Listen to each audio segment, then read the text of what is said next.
warahmatullahi wabarakatuh. Perkenalkan, nama saya Zulaika Salsabila dengan NIM 2214-201003 dari Prodi Keperawatan 1A.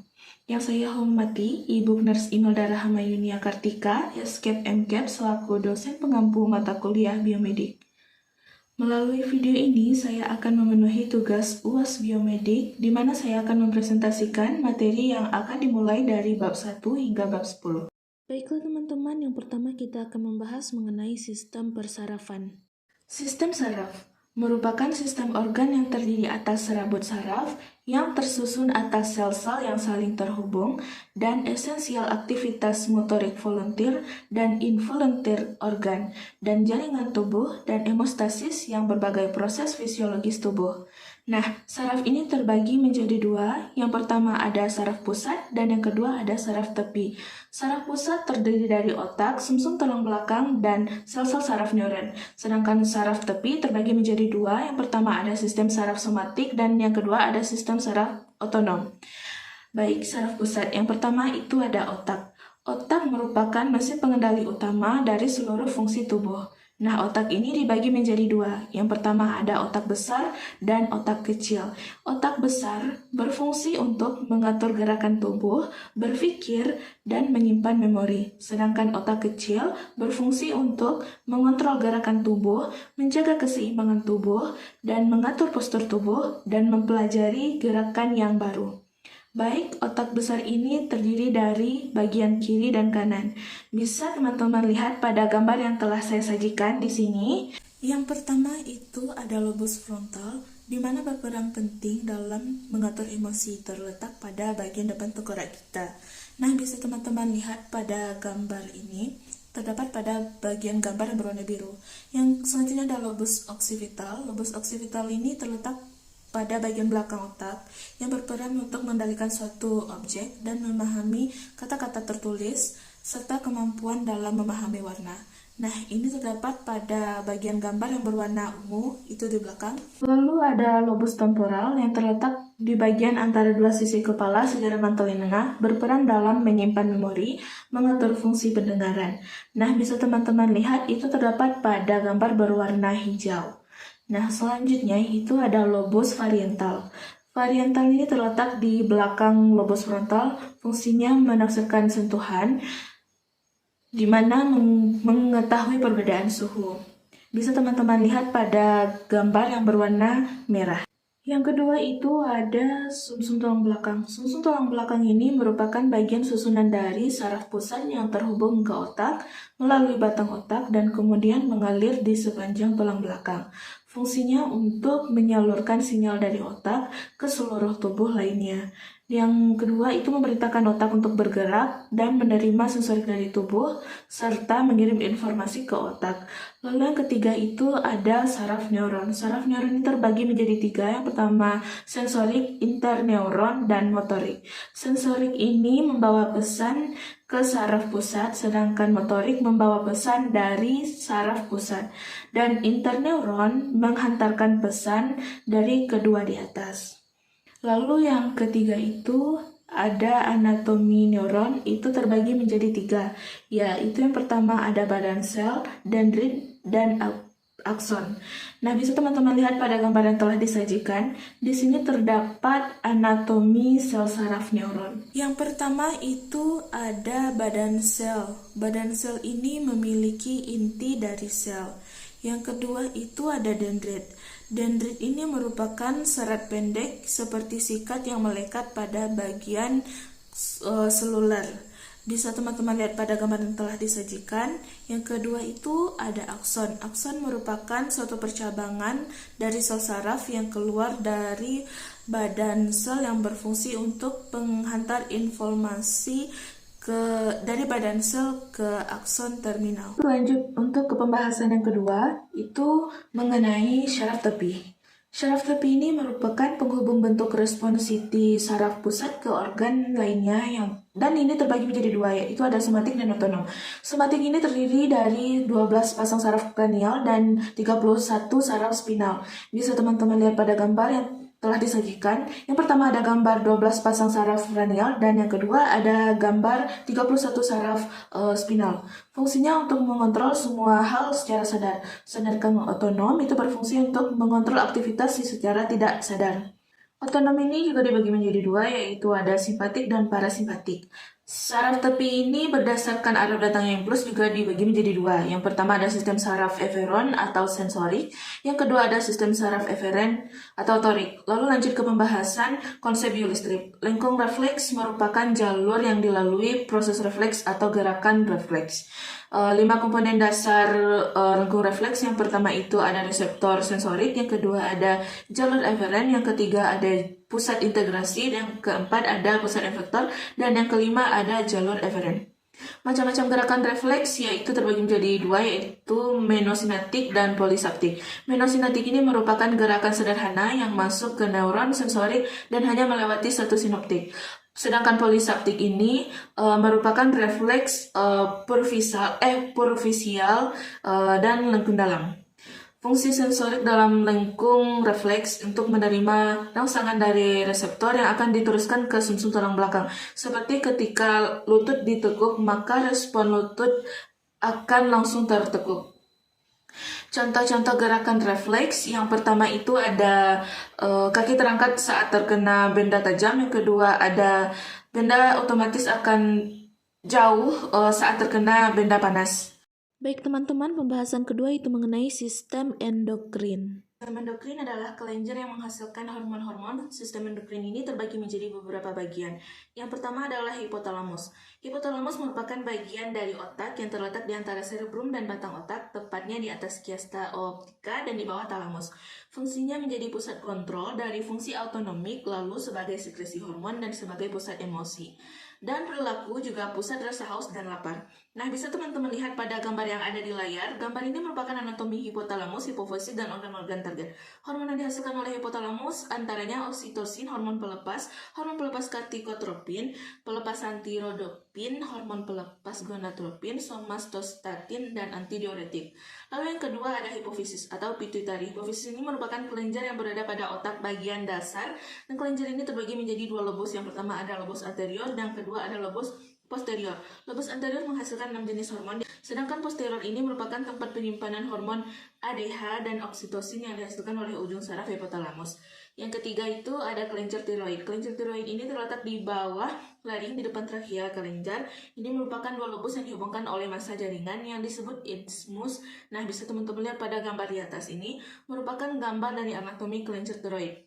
Yang keempat itu ada kelenjar paratiroid. Kelenjar ini letaknya di belakang tiroid dan kelenjar ini merupakan kelenjar penghasil hormon yang berperan penting dalam kadar kalsium dalam darah. Nah, ini merupakan gambar dari kelenjar paratiroid. Yang kelima itu ada kelenjar adrenal. Kelenjar ini terletak di kutub atas ginjal dan merupakan organ bilateral retroperitoneal dan masing-masing ginjal ini beratnya 4 gram. Ini bisa teman-teman lihat pada gambar ini. Nah, yang pertama itu ada korteks adrenal, terdapat mineralokortikoid atau aldosteron dan glukokortikoid atau kortisol. Dan kedua medula adrenal terdapat epinefrin dan norepinefrin. Yang keenam itu ada pankreas, merupakan organ kelenjar yang memanjang pada dinding posterior abdomen tepat di belakang lambung yang memiliki beberapa fungsi dalam sistem pencernaan. Hormon yang dihasilkan diantaranya ada insulin dan glukogen. Yang ketujuh itu ada kelenjar gonad, terletak pada ovarium wanita di bawah perut dan pada pria di bawah zakar dalam sekretum. Yang kedelapan itu ada kelenjar timus, terletak di bagian atas dada dekat jantung. Kelenjar ini memproduksi hormon timosin dan timopoietin. Yang kesembilan itu ada kelenjar pineal, terletak dalam otak dekat talamus, memproduksi melatonin yang penting dalam pengaturan siklus tidur dan perasaan. Setelah teman-teman, pada materi yang ketiga itu kita akan membahas sistem reproduksi. Baik, untuk pembahasan yang ketiga itu mengenai sistem reproduksi genitalia wanita dan pria. Yang pertama itu kita membahas tentang pria, yaitu ada genitalia eksterna pria. Di antaranya itu ada skrotum, merupakan kantong longgar yang tersusun atas kulit yang berkerut, fasia dan otot polos. Lalu ada penis, merupakan tempat mengeluarkan sperma pada saat koitus dan pengeluaran urin saat mixing. Yang kedua itu ada genitalia interna pria. Di antaranya itu ada testis, merupakan organ utama dalam pembentukan sperma. Bisa teman-teman lihat pada gambar yang tertera ini merupakan gambar testis dan bagian-bagiannya. Lalu ada epididymis, merupakan saluran halus yang berkelok-kelok. Ductus vas deferens merupakan kelanjutan dari epididymis ke kanalis inguinalis. Vesicula seminalis merupakan saluran yang berkelok-kelok terletak antara vesika urinaria dan rektum. Dan ini merupakan gambar dari reproduksi pria. Yang kedua itu sistem reproduksi wanita. Sistem reproduksi wanita itu terbagi dua, ada dalam dan luar. Bagian dalam diantaranya itu yang pertama ada uterus atau rahim, merupakan organ paling penting dalam sistem reproduksi wanita. Yang kedua, ada vagina, merupakan saluran yang menghubungkan serviks dengan bagian luar tubuh menjadi bagian keluar darah saat haid dan jalan masuknya sperma. Yang ketiga itu ada ovarium, berada di sisi kanan dan rongga panggul yang bersebelahan dengan rahim atas. Fungsinya tempat produksi hormon estrogen dan progesteron. Yang keempat itu ada tuba fallopi, memiliki bentuk seperti saluran bercorong, fungsinya mengangkat ovum dan membawanya ke dalam invidovulum menuju rahim. Yang kelima itu ada leher rahim atau cervix, berbentuk silinder atau tabung yang menghubungkan vagina dengan rahim. Sedangkan untuk bagian luar itu terdiri dari labia mayora yang berbentuk bibir kemaluan berupa lipatan bibir, fungsinya untuk melindungi organ reproduksi wanita bagian luar. Yang kedua itu ada labia minora, dinding kecil pada kemaluan berada di sebelah labia mayora. Yang ketiga ada klitoris terletak dalam misfi. Lalu yang keempat itu ada selaput darah yang merupakan membran tipis yang menutupi lubang misfi, fungsinya untuk menyaring kotoran agar tidak langsung masuk ke dalam misfi. Dan yang kelima ada uretra, saluran yang menghubungkan kantong kemih keluar tubuh, fungsinya mengeluarkan urin dari kantong kemih menuju keluar tubuh. Yang keenam itu ada lubang vagina, merupakan organ titik bagian bawah rahim dan tubuh bagian luar. Dan yang terakhir itu ada anus, merupakan lubang di mana saluran pencernaan berakhir. Baiklah teman-teman, untuk pembahasan yang keempat itu mengenai sistem perkemihan. Baik, selanjutnya kita membahas ke pembahasan yang keempat, yaitu mengenai sistem perkemihan. Sistem perkemihan merupakan sistem yang penting untuk membuang sisa-sisa metabolisme makanan yang dihasilkan oleh tubuh. Macam-macam organnya. Yang pertama itu ada ginjal. Nah, ginjal terdiri atas dua, yaitu ginjal kanan dan ginjal kiri. Fungsi utama dari ginjal adalah menyaring darah.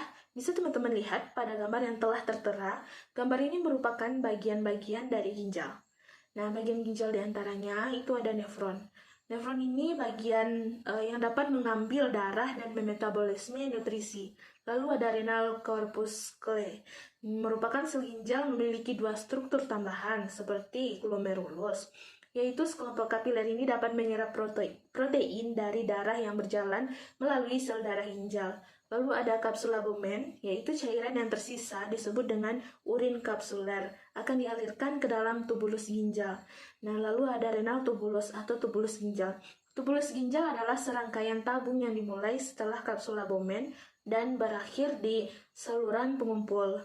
Dan selanjutnya ada renal cortex. Renal cortex atau korteks ginjal adalah bagian terluar dari ginjal yang berisi glomerulus dan convoluted tubulus. Lalu ada piramida ginjal. Piramida ginjal adalah struktur kecil yang berisi rangkaian nefron dan tubulus. Lalu ada pelvis ginjal. Pelvis ginjal adalah salah satu bagian struktur ginjal yang merupakan ruang berbentuk corong di bagian terdalam ginjal. Lalu ada calyces, bagian pertama dari pelvis ginjal berisi calyx. Lalu ada hilum, adalah lubang kecil yang terletak di tepi bagian dalam ginjal dengan bentuk melengkung ke dalam yang menyerupai kacang. Lalu yang kedua itu ada ureter.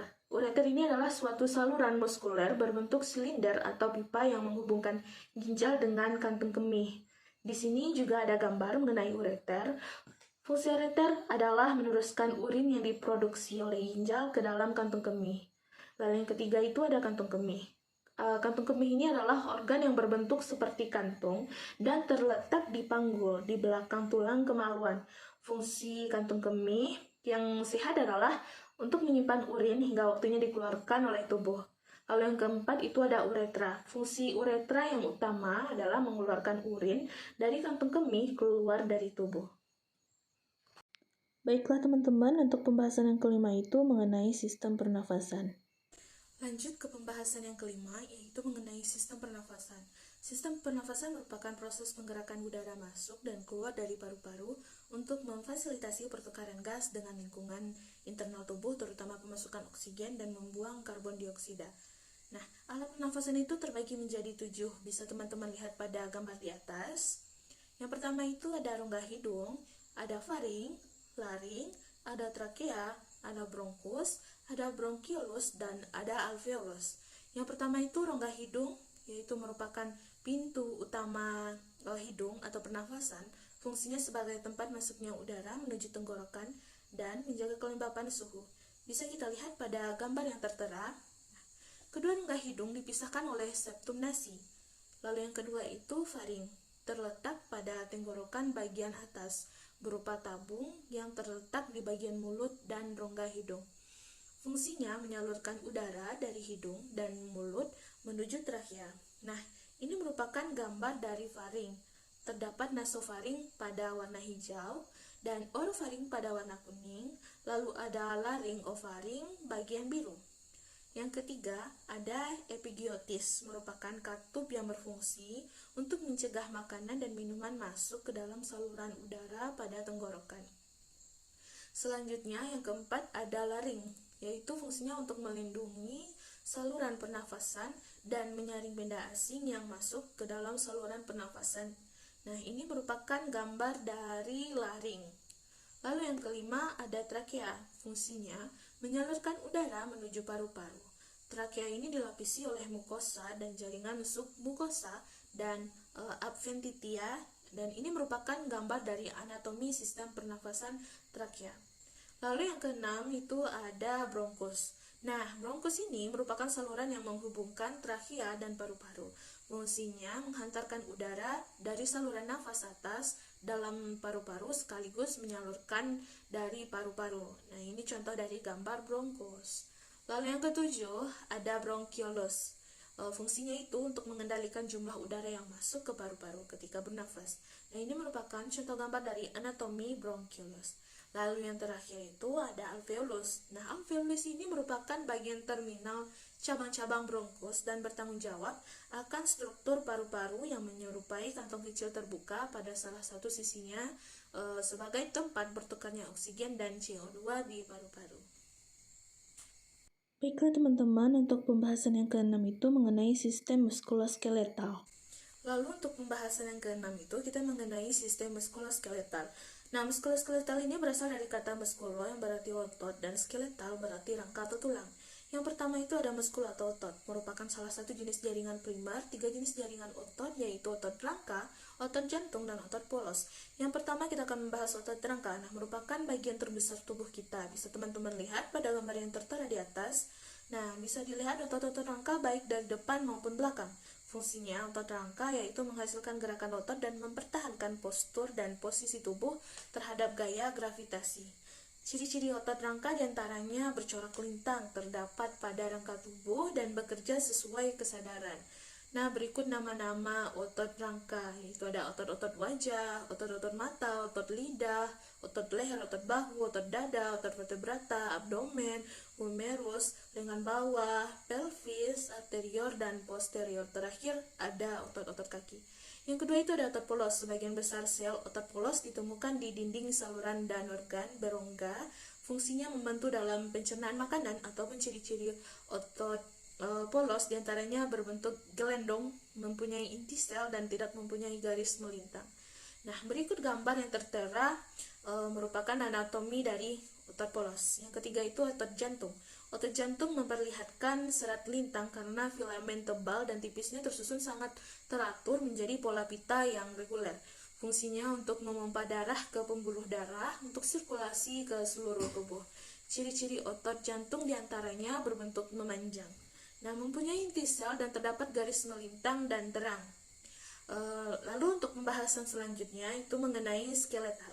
Skeletal merupakan rangkaian tulang yang mendukung dan melindungi beberapa organ lunak, terutama dalam tengkorak dan panggul. Nah, kerangka juga berfungsi sebagai alat ungkit pada gerakan dan menyediakan permukaan untuk kaitan otot-otot kerangka. Pembagian skeletal itu diantaranya pertama itu ada tulang aksial, terdiri dari tulang-tulang yang membentuk aksis tubuh yang berfungsi menyangga dan melindungi organ kepala, leher, dan torso. Di antaranya ada tulang tengkorak, tulang telinga, tulang hyoid, tulang kolumna, vertebrata, dan tulang kerangka dada. Lalu yang kedua itu ada tulang apendikular, merupakan rangka yang menyusun alat gerak seperti bahu dan lainnya. Nah, rangka ini tersusun atas pectoral, ekstremitas atas, pelvic ekstremitas bawah, dan struktur tulang-tulang terdiri atas periosteum, tulang kompak, tulang spongiosa, dan sumsum tulang berdasarkan jenis tulangnya. Lalu tulang ini diklasifikasikan menjadi tulang panjang, tulang pendek, tulang pipih, dan tulang tak beraturan. Hubungan antar tulang disebut artikulasi. Nah, artikulasi ini dapat bergerak dengan mudah, diperlukan struktur sendi. Di dalam sistem rangka manusia terdapat 3 jenis hubungan antar tulang, yaitu sinatrosis, yaitu sendi yang tidak dapat digerakkan karena tidak memiliki celah di antara sendinya. Lalu ada amfiartrosis, yaitu sendi yang pergerakannya sedikit. Dan ada diartrosis, yaitu sendi yang pergerakannya bebas. Baiklah teman-teman, untuk pembahasan yang ketujuh itu mengenai sistem integumen. Baik, untuk pembahasan yang ketujuh itu mengenai sistem integumen. Nah, sistem integumen ini berasal dari kata integumentum yang artinya penutup. Sistem integumen mengarah pada struktur kulit dan aksesorisnya dan merupakan sistem organ terbesar pada tubuh manusia.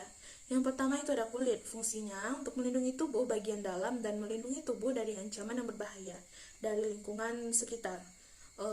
Dan untuk sebagai pengatur suhu tubuh, sebagai indera peraba dan lainnya. Kelenjar yang ada pada kulit yaitu ada kelenjar keringat, kelenjar minyak, kelenjar seruminosa, bisa teman-teman lihat pada gambar yang tertera pada layar di sini.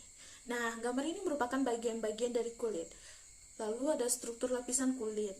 Yang kedua itu ada epidermis, merupakan lapisan paling luar yang memberikan perlindungan tahan air dan menciptakan warna kulit. Seseorang terdiri atas lapisan epitel gepeng, lapisan-lapisan epidermis, diantaranya ada stratum dan stratum spinosum, lalu ada stratum granulosum, ada stratum lucidum, dan stratum corneum. Nah, yang ketiga itu tentang dermis, merupakan lapisan tengah yang terdiri dari protein struktural fibril yang dikenal sebagai kolagen. Dalam dermis terdapat 2 lapisan, yakni sebagai berikut. Lapisan papilia, lapisan retikuler. Keempat, hipodermis adalah lapisan bawah kulit yang tersusun atas sel-sel lemak dan jaringan ikat. Fungsinya untuk menyimpan energi, menghindari dari benturan. Lalu pembahasan kedua ada kuku. Bisa teman-teman lihat pada gambar yang tertera. Nah, ini merupakan struktur bagian kuku. Kuku adalah bagian tubuh yang terdapat atau tumbuh di ujung jari yang terbuat dari keratin protein yang kaya akan sulfur. Fungsinya untuk melindungi ujung jari yang lembut dan penuh urat saraf serta mempertinggi daya sentuh. Nah, bagian kuku diantaranya ada matriks ungu, tunguilis, laluna, sinus unguis, corpus unguis, hyponychium, margoliber, dan pita onychodermal. Lalu yang ketiga ada rambut. Rambut ini muncul dari epidermis, berasal dari folikel rambut yang berada jauh dari bawah dermis. Rambut terdiri atas akar rambut dan batang rambut. Fungsi rambut diantaranya untuk melindungi kulit dari pengaruh buruk, pengatur suhu, mendorong penguapan keringat, dan indera peraba yang sensitif bisa teman-teman lihat pada gambar ini. Nah, bagian-bagian rambut itu terdiri dari akar rambut dan batang rambut. Nah, untuk proses penyembuhan luka, yang pertama itu ada proses hemostasis, yaitu membentuk gumpalan darah. Lalu yang kedua ada proses inflasi, yaitu peradangan atau mengiras. Yang ketiga ada proses proliferasi, yaitu untuk membangun jaringan baru. Lalu yang terakhir ada tahap pematangan atau penguatan jaringan. Baiklah teman-teman, untuk pembahasan yang ke-8 itu ada sistem kardiovaskular. Baik, selanjutnya kita yang ke-8 akan membahas sistem kardiovaskular. Yang pertama itu ada ruang jantung. Nah, jantung ini memiliki 4 ruangan, yaitu atrium kanan, ventrikel kanan, atrium kiri, dan ventrikel kiri. Nah, bisa teman-teman lihat pada gambar yang ada di layar.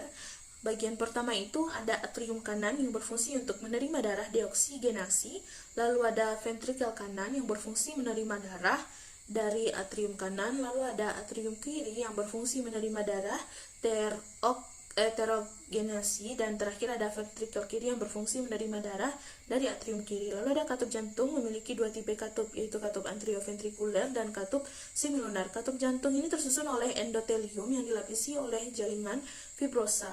Fungsi katup jantung ialah mengalirkan darah pada saat terbuka dan menahan aliran darah, lalu mencegah refluks aliran darah pada saat menutup. Nah, sistem vaskuler yang pertama itu ada pembuluh darah, terdiri atas pembuluh darah arteri dan vena.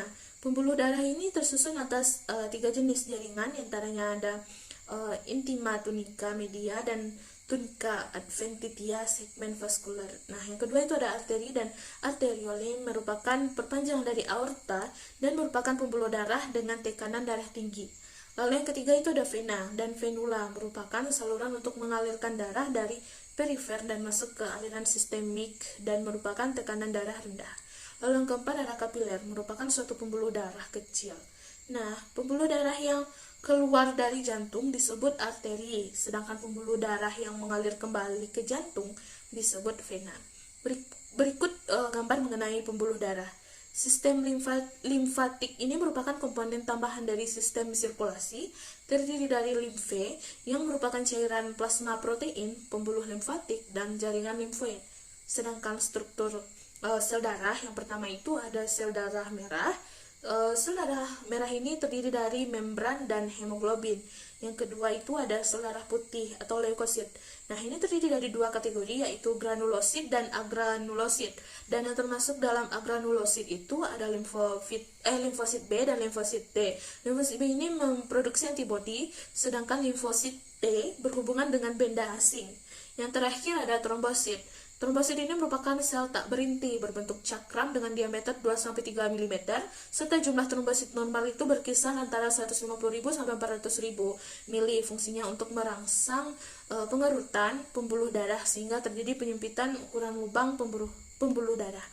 Nah, pembuluh darah sistemik disebut juga dengan aorta descendens, terbagi menjadi dua.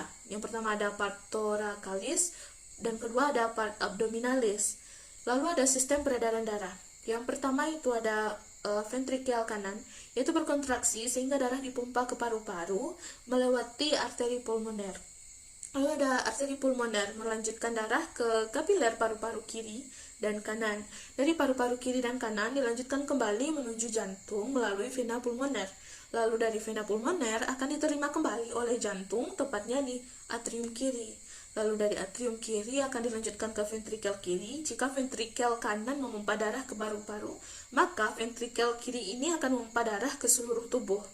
Dan ventrikel kiri memompa darah ke seluruh tubuh pada bagian superior dan interior. Baiklah teman-teman, untuk pembahasan yang ke-9 itu mengenai sistem hematologi. Lalu untuk pembahasan yang ke-9 itu mengenai sistem hematologi dan sistem imun darah. Nah, darah ini merupakan medium transport tubuh. Darah ini berperan penting dalam semua proses fisiologis yang terjadi di dalam tubuh makhluk hidup. Fungsi darah diantaranya itu sebagai penghantar oksigen dan nutrisi ke seluruh bagian tubuh dan jaringan. Lalu pembentukan agen pembentukan darah dan mengendalikan stabilitas suhu tubuh. Lalu selanjutnya itu ada plasma darah. Nah, bisa teman-teman lihat pada gambar yang telah ditampilkan bahwasannya plasma darah itu merupakan komponen terbanyak pada whole blood yang memenuhi hampir separuh dari penyusunnya. Dan plasma darah ini berperan dalam membawa produk samping metabolisme yang tidak dibutuhkan. Selain itu, adanya antibodi yang dibawa oleh plasma darah erat kaitannya dengan sistem imun yang ada pada sistem pertahanan manusia. Nah, sel darah merah atau eritrosit merupakan komponen sel dengan jumlah terbesar dalam darah dan memiliki fungsi penting dalam darah, yaitu sebagai sel pengangkut oksigen. Nah, jumlah eritrosit pada laki-laki dewasa yang sehat itu sekitar 5,4 juta sel per mikroliter darah, sedangkan untuk wanita dewasa sehat berjumlah sekitar 4,8 juta sel per mikroliter darah. Nah, gangguan pada sel darah merah ini diantaranya anemia, talasemia, dan polisitemia. Lalu hemoglobin atau Hb adalah protein dalam sel darah merah yang berfungsi untuk memberikan warna merah pada darah yang mengikat oksigen. Warna kebiruan dalam kondisi kurang oksigen. Nah, mengangkut oksigen dari paru-paru ke seluruh jaringan tubuh dan membawa kembali karbon dioksida dari seluruh sel ke paru-paru untuk dikeluarkan dari tubuh. Lalu ada sel darah putih. Nah, sel darah putih ini merupakan bagian yang masih mempunyai inti sel, berbeda dengan eritrosit.